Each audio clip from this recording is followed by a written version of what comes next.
কমিশনে থাকা অবস্থায় প্রত্যেকটা জিনিসে নোট অফ ডিসেন্ট দিয়েছে। আমরা তো এটা রাজসাক্ষী কোনোদিন যদি আমাদেরকে রাজসাক্ষী বানান আমরা সাক্ষী দেব যে বিএনপি লন্ডন মিটিং এর আগ পর্যন্ত প্রত্যেকটা গুরুত্বপূর্ণ সাংবিধানিক পরিবর্তনের ব্যাপারে ভেটো দিয়েছে।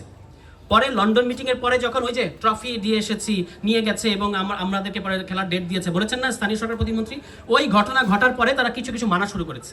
তো সেই বিএনপি এখন জুলাই সনদ নিয়ে ঘুরে সর্বত্র আমাদেরকে জুলাই সনদ দেখায়। তা আমি তাদেরকে বলি, ভাই আমাদের মাথায় জুলাই সনদ স্ক্যান করা, আপনি আমার সামনে জুলাই সনদ আনলে হবে? আর আমাদের অবস্থা হচ্ছে আমরা এখন বিএনপি নির্বাচনী প্রতিশ্রুতি নিয়ে ঘুরি কেন? কারণ আমরা দেখি যে বিএনপি কোথায় কোথায় এটা মানতেছে না। তো এখন বসে বসে দেখতেছিলাম যে পাতায় পাতায় তো তারা লঙ্ঘন শুরু করে দিয়েছে, অক্ষরে অক্ষরে নাকি বাস্তবায়ন করবে, অথচ নিজেদের এই যে ইশতেহার সেটা তারা পাতায় পাতায় ইতিমধ্যেই ভায়োলেট করা শুরু করেছে।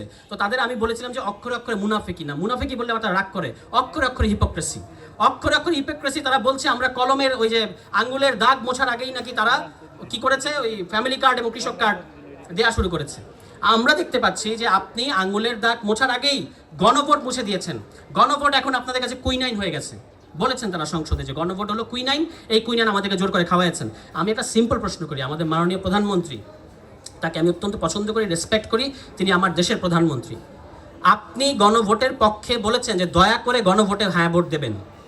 এটা তো এখন দেখলাম যে এই গণভোটটা বিএনপির মধ্যে একটা গৃহবিবাদ সৃষ্টি করছে।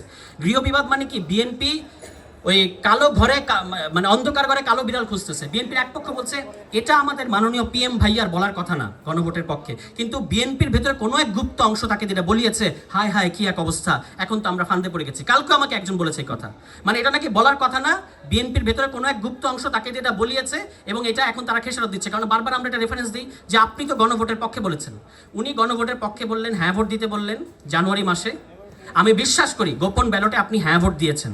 আমার তো মাননীয় প্রধানমন্ত্রীর ইন্টেনশন নিয়ে এক বিন্দু কোনো সন্দেহ নাই যে তিনি যে গণভোটে হ্যাঁ ভোট দিয়েছেন এটা আমি নিশ্চিত। কারণ তিনি বেগম খালেদা জিয়া এবং শহীদ প্রেসিডেন্ট জিয়াউর রহমানের সন্তান, যাদের দুজনের সাথে দুই গণভোটের ইতিহাস জড়িত। তো আমার প্রশ্ন হচ্ছে আপনার প্রতি, আপনি গণভোটের পক্ষে ভোট দিতে বললেন, সেটা শুনে আমি আরেক দল করলো আপনাকে তো মানি, আপনার কথা শুনে আমি গণভোটে হ্যাঁ ভোট দিলাম, আপনি নিজেও নিশ্চিতভাবে হ্যাঁ ভোট দিয়েছেন, এখন আপনি আপনার নিজের ভোটটা বাস্তবায়ন করবেন না? এই কথা দেখি আপনি আর তোলেন না। আপনি সংসদে বসে পত্রিকা পড়ছেন, খুব ভালো পত্রিকা পড়া, আমিও দৈনিক 8টা পত্রিকা পড়ি।